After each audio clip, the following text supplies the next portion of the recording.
Welcome to Agile to Agility podcast with Miljan, Bajic. Major show alert! The very first value we wrote is individuals and interactions. Let's take this another level.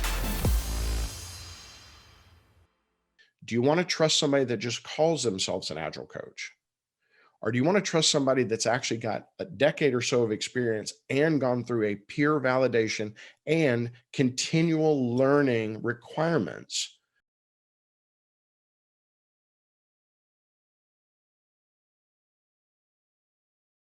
So who is Howard Sublett? How would you describe yourself?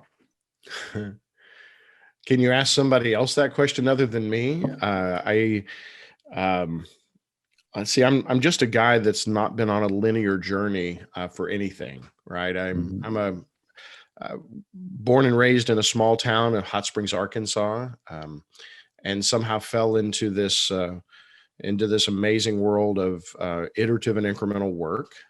And I've been on an adventure of my lifetime. So I consider myself a husband first to my bride of 30 years. Two grown kids that are both happily married, two boys, looking forward to grandkids one day. For me, I guess the thing that's always driving me is like every job, everything that I've taken on is usually something that scares the crap out of me. It's something that I've never done before, but I tell myself that I'll learn it and I'll figure it out. And that's what that adventure of a career growth is for me, is trying to figure out what's the next thing that is just that one increment more than I've ever tried before that I believe that I can achieve. So just a small town guy on a journey. Really, that's all. Yeah, it's been an interesting journey. Like, I think you mentioned a while back, like a friend invited you to a coffee originally, and you come from software background, and they told you about Scrum Alliance. And can you maybe share how you got introduced to Agile and Scrum Alliance? Yeah, I've done a little bit of like everything. I've been kind of an entrepreneur most of my life. I've had a real estate appraisal business and a real estate brokerage for around 30 years. I built up and grew like a cleaning chemical business and then sold that. I've done everything from student ministry.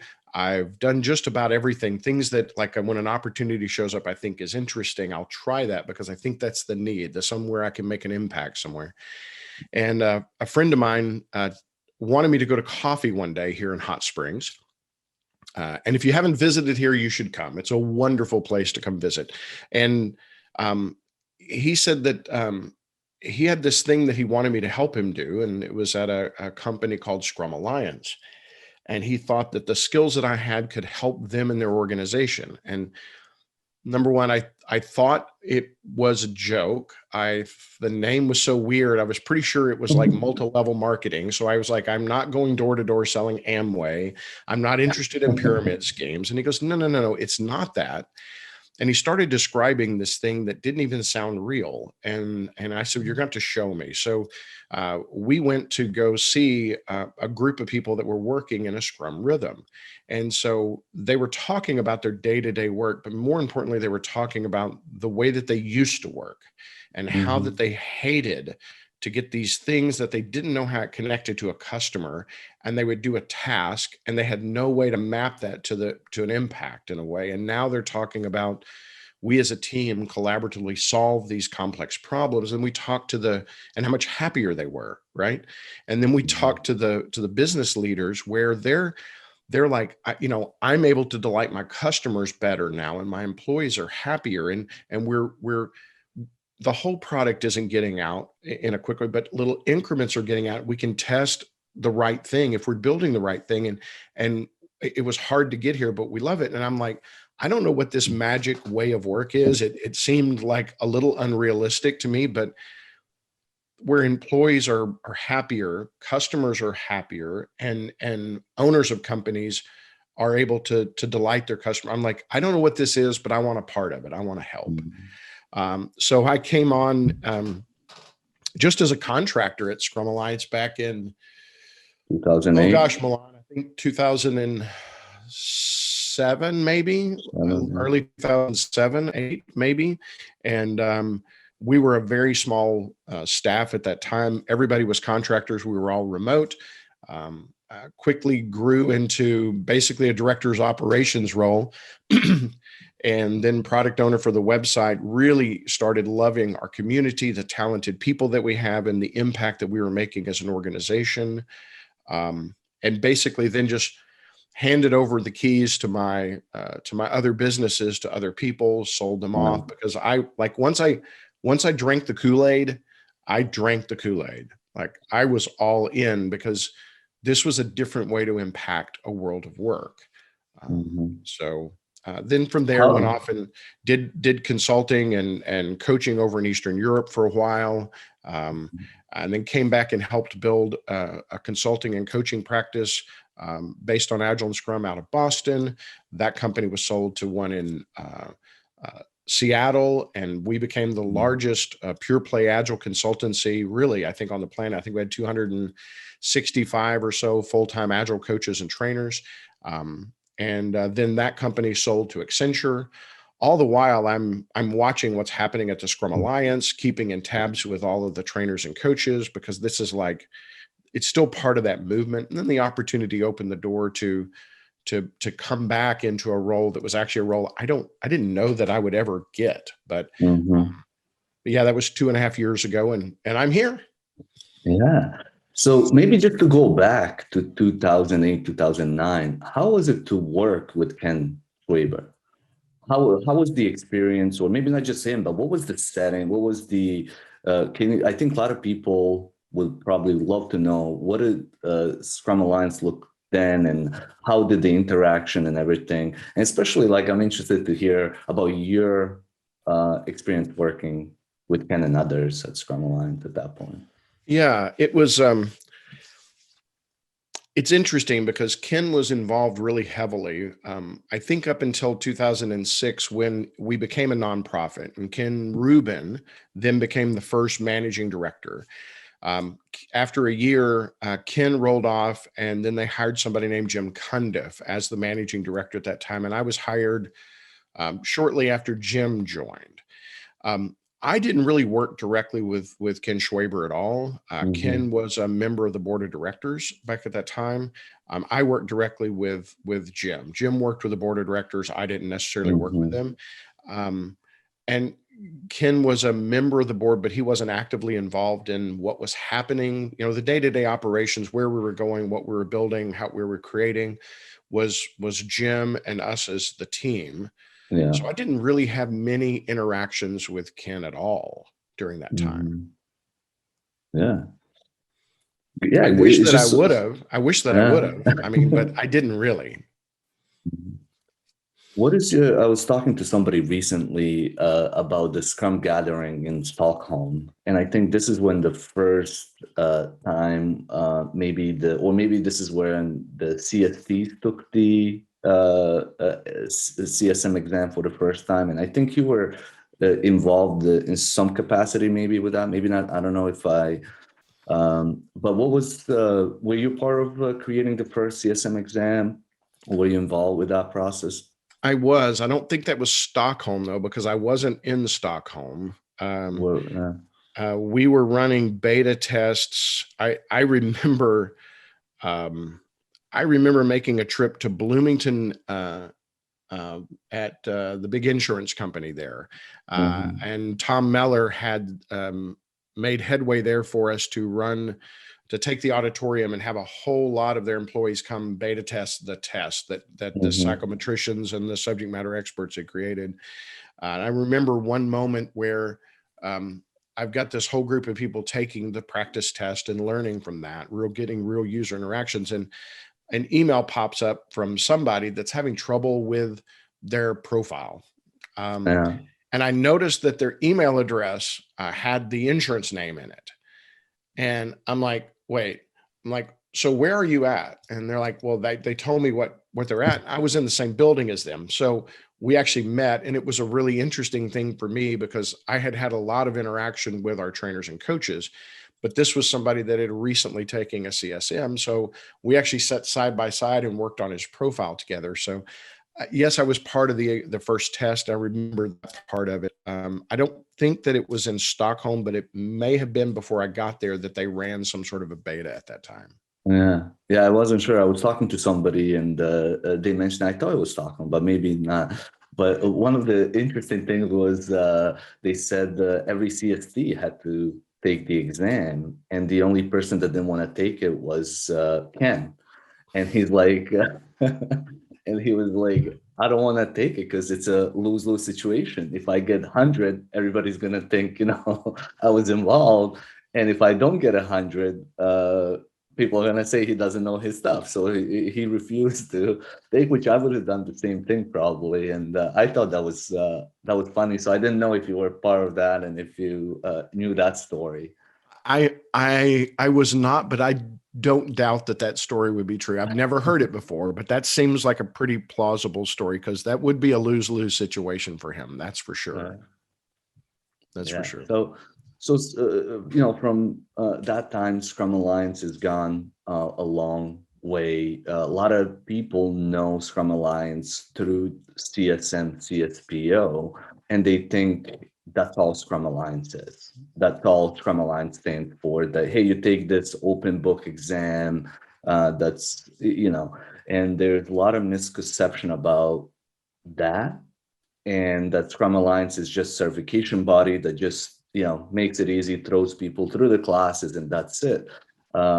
You've been part of the first coaching program that was developed at Scrum Alliance. When you first came in 2018, your biggest, in my opinion, your biggest focus was how do we, get back to coaching. Could you talk about why is coaching important to you? Yeah, so Scrum Alliance created the very first coaching certification in 2008. We created the very first Agile certification for this with the CSM, but we also created the very first coaching certification. And it's been one of those things that we've had, but it's never, I don't think the organization ever applied much effort to that for various reasons through different leadership structures. Yet all of us know that you cannot simply offer a 2-day training and help an organization transform. It takes more than that. Classes and courseware are really good. They're great for knowledge transference. They're something that's important for people to level set and taking on advanced courses and such, but still, application of Agile principles and values within an organizational system takes somebody that's kind of in the midst of it with you. And that's where the role of a coach comes in. At the same time, I'm, coming from my background and working with different coaches, there is a real difference in somebody that says that there's an Agile coach and somebody that's actually been peer reviewed and validated as an Agile coach. The success of the clients is exponentially better. The chance that the investment that they're making is actually going to produce that ROI. Something like the most recent statistics that I read was like anywhere between 60 and 80% of Agile transformations fail for one reason or another. And I think my hypothesis is that it has something to do with the caliber of the people that are helping. Just last week I looked, there are 401,000 people on LinkedIn. LinkedIn is predominantly the United States and a few countries. It's not globally. Yeah. 401,000 people that say that they're an Agile coach in their title presently. They're an Agile coach. Even the recent surveys that we've done with our State of Agile Coaching survey, like less than 2 or 3% actually have an expert level credential in Agile coaching that actually have been trained, that actually have been peer reviewed, that actually have been validated with their work product. And I don't know that buyers of services, of Agile coaching services, understand that there's a difference. And we set the bar for what a 2-day course would be. We've created a lot of fast followers. It's helped move the industry forward.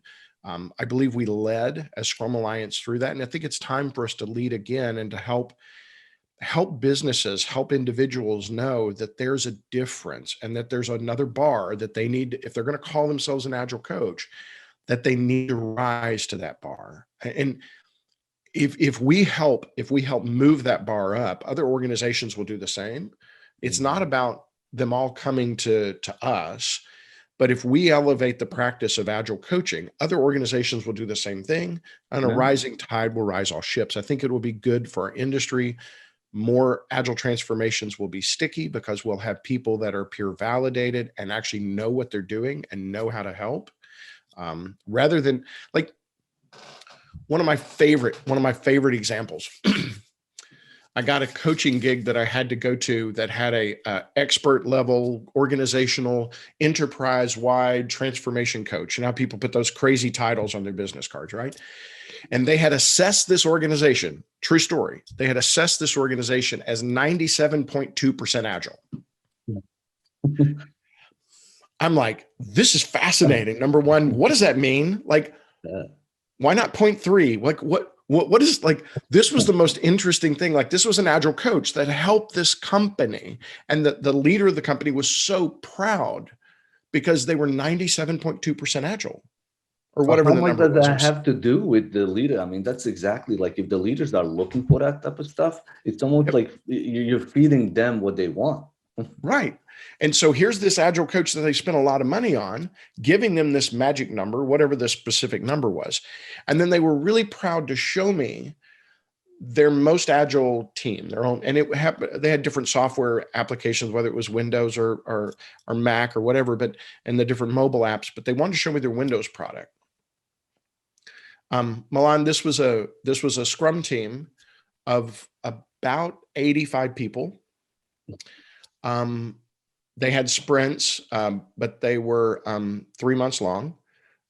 They had daily stand-ups that lasted hours. They had daily scrums that lasted hours. They did have a prioritized backlog because there was only one thing in the backlog, and it was like 180 something page e-spec where everybody's assigned months. Now in it, we are on halfway through the third sprint. So we're 7 months in, and they've yet to release any software at all. And this was their most agile team at 97.2%. And so this coach the most important things was, do they have the roles? Do they have the events? Do they have the artifacts? And yes, they're agile. And you and I both know that's the least agile company or team ever. I don't think that company got what they paid for. I mean, they spent a lot of money for that person to help them and help guide them and to provide advice, yet they didn't move the needle at all in delighting their customers or working in cross-functional teams or anything. There was nothing iterative and incremental about it. They missed the agile mindset and they missed the heart of this whole thing. And that's what I'm afraid of. I'm afraid that if we as an organization, like I keep looking at what other organization is actually going to invest the money and time, energy, and effort for this. Like for us as a nonprofit or as a for impact organization, it seems like it's our obligation to help move the agile movement forward. And this is something I think that's really important for us to do.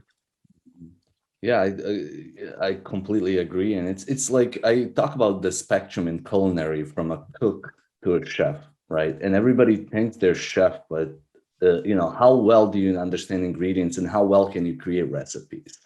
And I think Scrum Alliance has, in culinary, you have James Beard Awards and Michelin type of standards. And I think most people don't fully understand, and I cover this in classes, but the progression or the journey from a Scrum Master product owner, that we're trying to get more people to that certified team coach, enterprise coach. And those would be your, cooks with a lot of experience or maybe potentially chefs.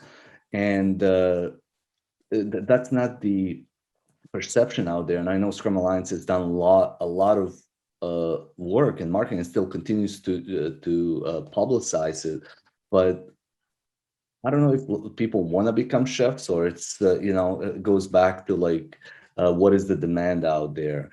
And what are you currently seeing? I know you set some goals as far as creating more of experienced coaches, creating platform for people that do want to develop those skills. And I think what's important about it too is that it's not by taking an exam, it's evaluated by the peers. And that's, I think, what makes it different than probably anything else that's out there. Yeah, definitely. If you're validating whether somebody's a coach by a test, you're doing it wrong. I'm just saying.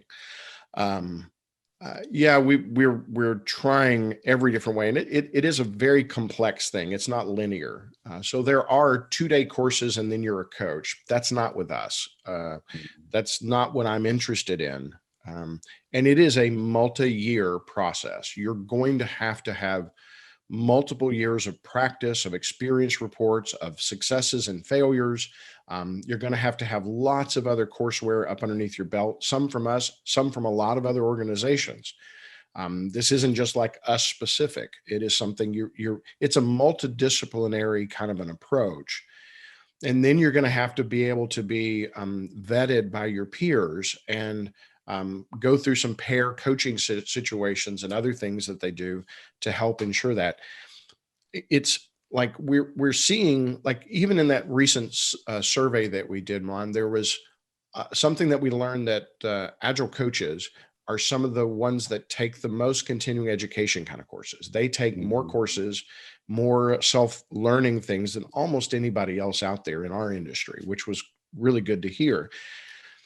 So we're appealing to both sides of this. If you're a coach out there and you're somebody that calls yourself a coach, and I believe all of them are trying to help, right?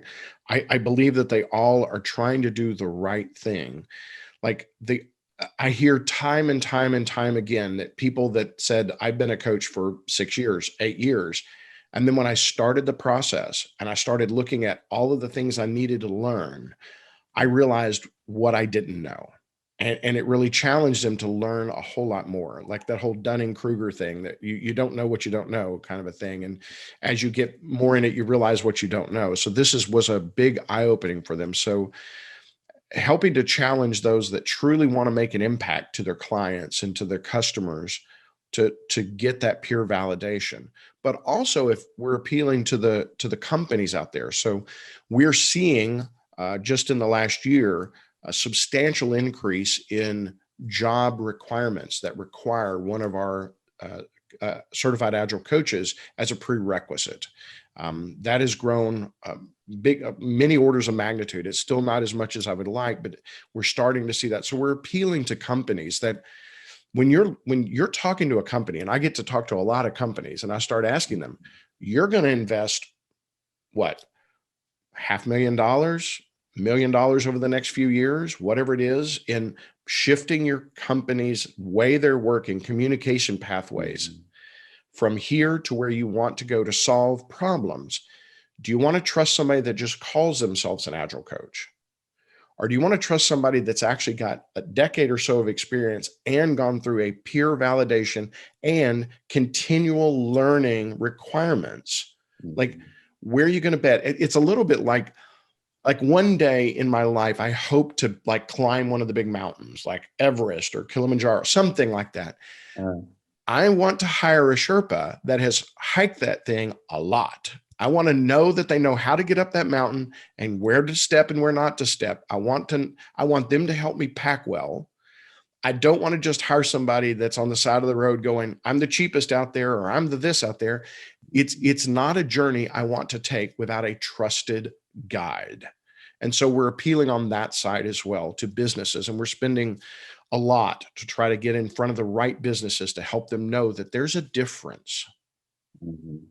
So if we consider the guides as the coaches, right? And in this instance, in your hiking or climbing experience, you're the leader, right? How much do you think the leader needs? So if you want to hike climb the mountain with this guide, you can't just say, "Hey, Miljan, I trust you." You have to do a little bit of learning yourself, right? So you've developed, or Scrum Alliance has developed over I don't know, last maybe 6, 7, 10 years, the CAL Certified Agile Leadership courses. And what I'm at least seeing, and I've talked to others, is that a lot of people that are coming to these courses are middle management. And that's great. But what we're not seeing is C-suite and those people that are very busy. And, we started talking about at the beginning of this interview before I think I started recording, but we don't know how busy these people are. People don't know how busy you are. It's until you start and put yourself or tie yourself to that person, then you can empathize with the people that are in C-suite and how busy they are. But there's still this concern of, I don't have time to learn, or I only have 2 hours. So what do you think from a perspective of certified agile leadership, Pat and Cal, Pat, what are you doing to get more of those C-suite introduced to these concepts, so they know, they don't have to say, hey, I trust this is a good coach, but they have a little bit more of insights of what it takes actually to transform, and also hire people that can help them transform. Yeah, that's always the rub, isn't it? How do you reach all of the decision makers in organizations? This agile movement 20 years ago started out with teams and developers, and it's grown to this spot. I do think we are starting to see leaders of organizations start to understand. When you start seeing Agile on the cover of Harvard Business Review, when you start to see, I think we're on the cusp of that, to where real senior leaders in organizations need to start understanding, and they need to start understanding the risks and the costs involved. This stuff isn't easy. Our CAL program is good for them to go to. We moved it in this year. Well, I was saying 2020. We're in 2021 now. Last year we moved it into shorter modules to make it much easier for those that are higher up in organizations to consume. It used to be multi-days, and now they're done in little one-day modules. We broke it out to make it a little easier and more consumable for people that have very little time on their hands. And those things can actually be taught in little 1-hour increments over a period of time if the trainer wants to. But we're starting to see that, because if you're a CEO of a big company and you've heard about this agile magic thing, and it's a 3-step thing, and I'm just going to snap my fingers and hire some people and make it happen, you're sorely mistaken. This is not an easy thing to do. It takes a lot of time, and you as a leader yourself are going to need to change the way that you lead. There's change that you need to do. There's changes for your finance department and your HR department and everything else to help support a truly agile organization. So knowledge and understanding of those things would be great. We're also working with some of the business schools to help make sure that agility, at least as a concept and a term, are actually taught within each one of those core business schools as people now the new people moving into the workplace. Mm-hmm. That's awesome. That's great to hear, because I've been working with schools. I taught actually CSM for undergraduate, for graduate, and also for continuing education. And it's amazing. When I taught in undergraduate, these 17, 18, 19-year-old kids, it's so much different. They don't have all the baggage. They don't know, they don't have work experience. Maybe they worked at the, fast food place or a golf course or whatever it is, right? But it's so interesting, but it's also helpful for them when they get out of the school. They know all the terminology. They're already ahead.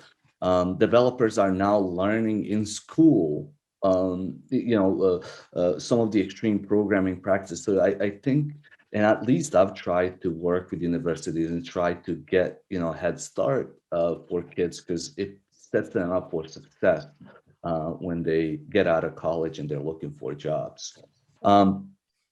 You mentioned and we talked about in the past as far as how Scrum Agile is reaching outside of software development. I'm working with a company here in California that's one of the biggest construction companies in California, and they're using Scrum, Kanban, Agile, really the principles and of Lean and Agile. And what are you seeing out there as far as other industries? I know you've, education is one that's close to you, but like what other industries and you seeing that are adopting or want to do and be agile? I think I think almost every industry wants to be able to delight their customers more quickly and to produce increments of work. Now, whether some of them can achieve that within their constraints or not, I don't know. I've been amazed at like the U.S. government as slow that they are actually wanting to figure out how to move quicker. Education for sure. I've seen real changes in how teachers are teaching and students are learning. I did have a call at one point in time with it was an agricultural scientific research thing where they were funded over a 5-year or an 8-year process in order to get a result at the end of that time box. And they're like, how do we do scientific research to where we can show increments of progress along the way when the experiment may take 8 years to be able to do? So I didn't have a real simple answer for them, but I was able to connect them to people that might be able to creatively come up with a way through the constraints that they had to be able to do that. I don't, even people that are managing their home life for their kids' homework and whether the kids have done their guitar lessons or whatever it is. I've seen those kind of elements in just about anything. My wife works for Habitat for Humanity, and they've got a real simple information radiator up there of what's in progress, what are they working on, and because somebody influenced them in just a little bit of a way to where they can map how many vacant lots do they have, what stage of a construction is a house in, what are their needs. And it kind of focuses their conversation, and it's pretty simple. It's not perfect Scrum, but it helps them to think about how to deliver that increment and what's most important. Some of those simple kind of things, those principles and practices that can really help sometimes complex systems be a little bit more less scary, if you will. Yeah.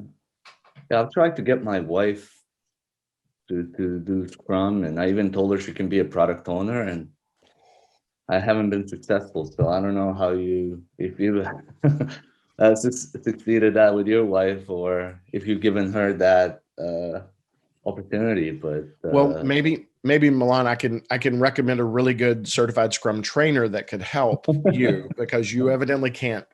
Yeah, exactly. You may need some help. I can't.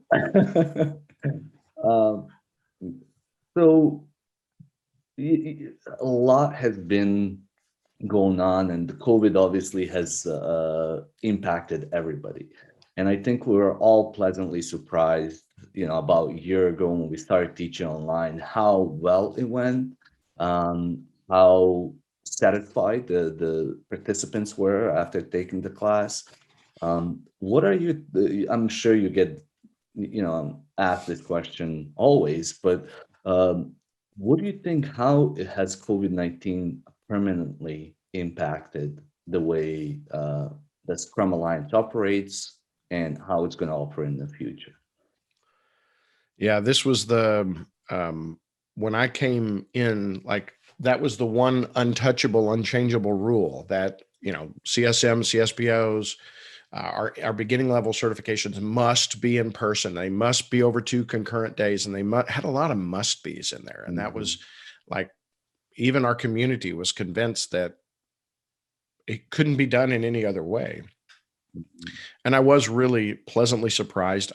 I wasn't it was a need. We had a need. We had customers that had that need, and we either inspect and adapt or we don't. And so not everybody was pleasantly surprised. By the way, I did have a pretty good swath of hate mail.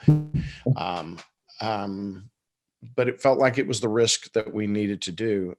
You're right. The net promoter scores have been phenomenal. The CERC surveys from every single participant. I mean, I skim them every once in a while, and the only negatives I've heard are well, that one guy in the class didn't mute, or it's it really isn't about that they didn't get an impactful fire igniting training. It was something technical, like something that, okay, like those kind of things happen in class, that you have somebody that talks too much. But I do think that it's probably impacted us forever.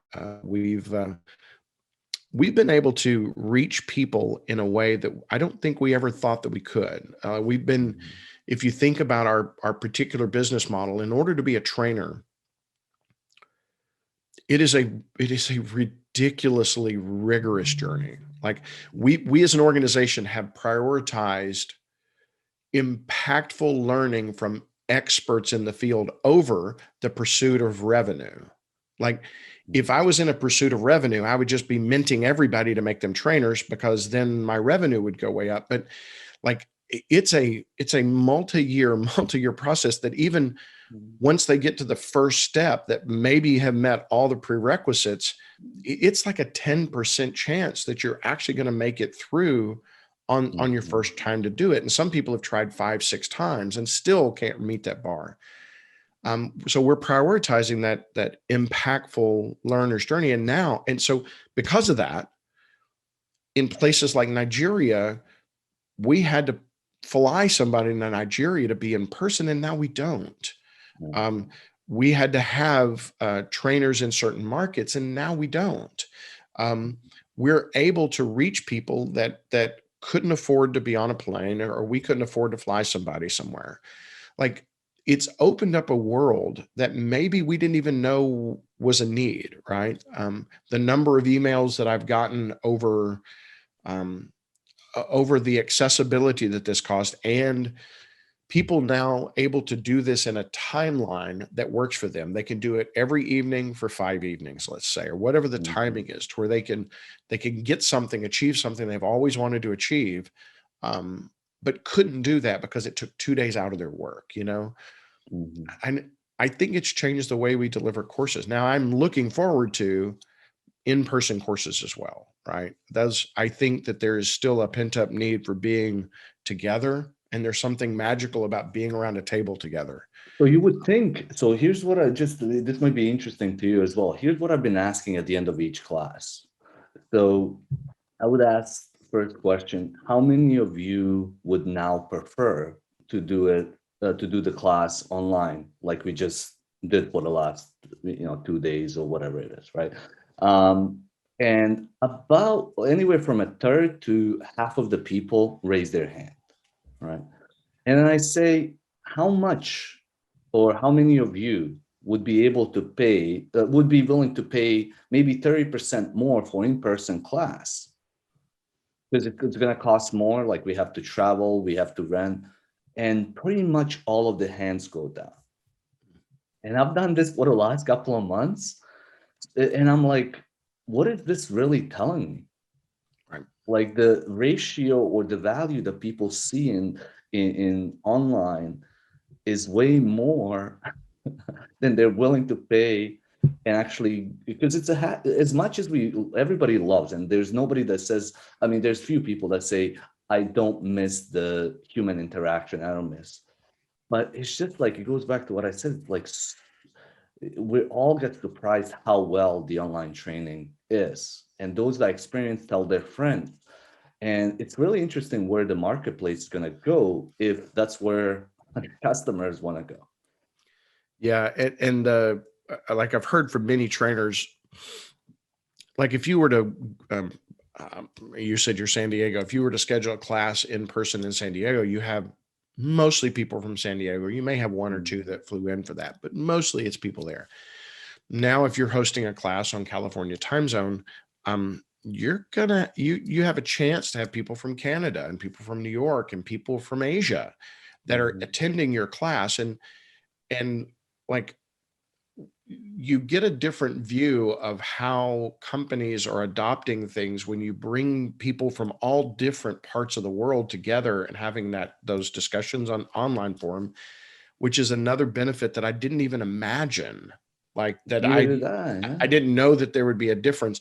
And you're right. In surveys, I didn't know that, but I'm not surprised. But as you know, surveys are one thing, but there's a day coming when they'll actually vote with their money. They'll make a decision on the buying decision, and then we'll truly know whether they will or not. Like that's because rarely when you ask, would you pay more money for this? People go, no, I don't want to pay more money. So we'll see. And it's going to be a really interesting market dynamic, because I know of many, many companies that are waiting until that trainer can come back in that building and train their teams, because they're going to be working together and they want them in their space, and that's important for them. So, but I also know that. So too. Yeah, I think there's definitely going to be there's need for that in person. I think there's definitely people. It's just, again, I've been surprised by the feedback that I've been getting just on that. So the Scrum Alliance has the process that you described, the level of expertise and knowledge that's part of Scrum Alliance is so amazing. I mean, you have some of the people that have that been, part of the movement since the beginning. But we also, like any organization, have our own challenges, and your job is not easy. We don't make it easy for you. There's probably good things and bad things, like everything else. What are some of the things that you enjoy the most about the our community, and what are some of the things that kind of drive you crazy and make you want to have a drink at the end of the day? Who said I don't have drinks at the beginning of the day? No. I love the passion that our community has, and the collaborative nature, and that the passion that they really have to make to make a dent in this, bringing humanity to the workplace. Like that, the people that are our trainers and coaches are not here. It's not a job for them. This is their passion. This is what they didn't just attend a course and get a sticker to where they could go teach.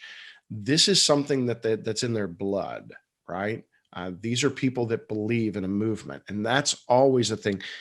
But because of that, sometimes their passion is so much, it overflows, and they can be pretty demanding stakeholders. So in an interesting way, when you have a bunch of expert agilists as some of your customers, they're pretty critical of how agile I might be, or us as an organization might be. Or they're really quick at pointing out flaws in the way that we're trying. Like every organization is trying to be far more agile as they go along, and we've still got a long ways to go.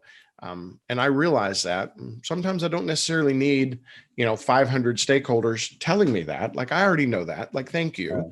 But their passion is so infectious to be around, and they really want to help people. That's always, the other thing that is the tension. So we're a membership organization of about 1,300,000 members around the world. Our as a for impact organization, every bit of revenue that we get is a byproduct of impact. So we make an impact in the world, and the byproduct of that is revenue. That revenue, then I have to make sure that every dollar is spent towards making more impact. And so, as many of you in our community that are agilists, you want us to go faster. You want us to innovate. You want us to create new things. Well, then the moment that we create something, our lovely community would go, well, you didn't ask me about that. Why didn't you ask me about that? I could have contributed different to that. You should slow down. And then, but if I go slower and I involve the community to help build products, it takes me a long time to get something new out the door. Then I have the tension of I'm not going fast enough. And so there's that demand to be highly collaborative, which is a good thing, yet move extremely fast. When I've got stakeholders all around the world, there's a tension there. Like, there are times I need to move fast, which is going to mean it's going to be slightly less collaborative. I'm going to take a very small group to get as much SME need as I can in order to move quickly. but then I'm going to make the rest of the community maybe upset because they weren't involved. So there's that tension in having to move the organization forward at a pace that I believe is far more agile, but also involving all of our key stakeholders and members of the community in that slow us down in a way, but may make us build better products, but it's a much longer loop. Great. No, it is. And I think it is that passion. It is that, but I also, remember last year when the COVID hit, how quickly we got together to figure things out. Like, we were jumping on calls. We were, so like when we need to, I feel like we do jump and we help each other. But that's what I like about the community. I think as far as, like any, community that's, especially with the guides level, where you have hundreds of people, it's always challenge. But Sure. So it comes with the goods and bads, and sometimes, like you said, you might have to have a drink in the morning. But I was well versed in this community and their passion and their idiosyncrasies, right? So I didn't take this role with blinders on. I knew what I was getting into. So it's okay, right? I think that the sometimes annoyances of those idiosyncrasies or that passion exuding is worth it for the impact that we can make as an organization and our mission. So it's okay. I'll take it. I would rather have really passionate, engaged people that have very strong opinions than people that don't care. Like I can disengaged people. Disengaged people is the worst thing, right? Yeah, and we do not have that. We have very engaged people. So I actually see each one of those interactions, even if they're may make me want to have a cocktail at the end of the day. I actually do look at them as a blessing because they are very engaged and they're passionate and they care, and all of them have a perspective that is valuable and interesting and something that I need to consider. It's a good thing. It's a good thing. I think so too. Yeah, that's always healthy. Maybe for the last question here, you and Melissa did a great job, in my opinion, when you came in 2018. I think if we reflect back, it's just amazing what you've been able to do together. And recently you introduced the role of COO. Could you maybe just talk about like what is the current vision for that role and maybe vision for Scrum Alliance, just briefly in a couple of minutes? I'm sure people would like to know just from that perspective, high level. Yeah, and thanks for that. Melissa and I were Melissa was a ton of fun to work with. Like we were able to dream and create, and we were both co-CEOs of the organization as product owner and Scrum Master. And co-CEOs can have complications. Anytime you have both people with the same decision-making ability, it makes it, it can be difficult, but we were able to move the organization a long ways and into truly cross-departmental teams. It was not an easy lift, and she carried a ton of it now, and it moved forward. She's moved on to something else of her own choice. She's, I don't even know the name of the company, but she's working at another company and seems to be having a ton of fun there. My role mostly is external facing, right? I need to spend time with customers. I need to spend time with stakeholders. I need to understand where the industry is moving. I need to start thinking 3 to 5 years ahead.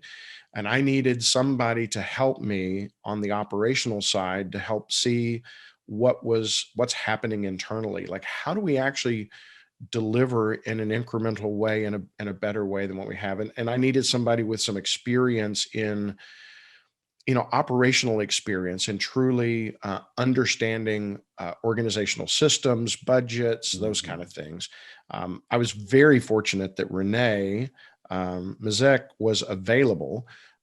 She was here for 5.5 years earlier. She was chief of operations before. She had come from a very large company of around 600 employees on a global scale that she was a chief of staff directly to the CEO. And she's been a wonder to come in. And like her charge really is to help us make sure that we're still working in a Scrum rhythm, that we have great Scrum masters and product owners, that we're falling within budget, that we're hitting our KPIs, that we're delivering towards our goals. It was the role that she had before, and it was a role that she needed. I still call myself a product owner, even though legally, I think I hold the role of CEO as well. And she's not working as what you would think of as a traditional organizational COO might. But I needed somebody to have a title that was decision-making ability for us as an organization that didn't always require me to weigh in to make a decision on something, and I didn't necessarily want us to have another situation where we had a two-headed decision-making things. Like I think co-leadership, by the way, could be extremely powerful in a large company when you could divide, like every example that I've found, Miljan, have like two CEOs, but it's a company of thousands and thousands of employees. And you have somebody that's basically co-CEO of like a European division and somebody that's got a North America division. And they bump into each other on a rare basis. With 55 employees having a co-CEO, like we were overlapping, like that Venn diagram. The overlap was larger than the other parts, and that made it more difficult sometimes than we needed. So it's not that co-CEO was a bad thing, but we learned a ton from it. I learned a lot from Melissa. So yeah, Renee has been very helpful for us. Pressure that I think everybody saw that as a very interesting experiment, and I think like anything else, there's no silver bullet in anything that we do. So it's some type of balance. So we're still running in cross-departmental Scrum teams. Every team still has POs and Scrum masters. We're just about to finish kind of our first quarter. We didn't get started right on January 1 with this, but we've got a retro at the end of that to look at our organizational structure, to see what we can learn from it, to where we can maybe make a slight tweak. So we're instead of saying this is our structure, this is how we work, we're saying this is what we're trying for this season, and we're going to look at what's an increment we can do to shift to help our team be more joyful, to be more prosperous, to be more sustainable in the work that we're doing. And we're involving the whole team involved in that to take that retro. And I think that's coming up mid-April. So our structure now is what it is based on products. We're going to see what the shift is. I don't know exactly what it will be. I have the feeling we will make some slight shift. Yeah. And I think that's what's great about what's been going on. As much like I'm sometimes frustrated with some of the things that are happening, again, without any knowledge. But I just think I really admire this the relentless improvement and continuous search for, hey, we know that we can be better, or let's try something else. I think that's something as a member of the community that really stands out. So we're out of time. I know you probably have another meeting to run to, but I do. This has been fun. I hope you had a good time sharing and talking to me, and I'm sure I'll see you soon. I'm sure you will. Thank you so much.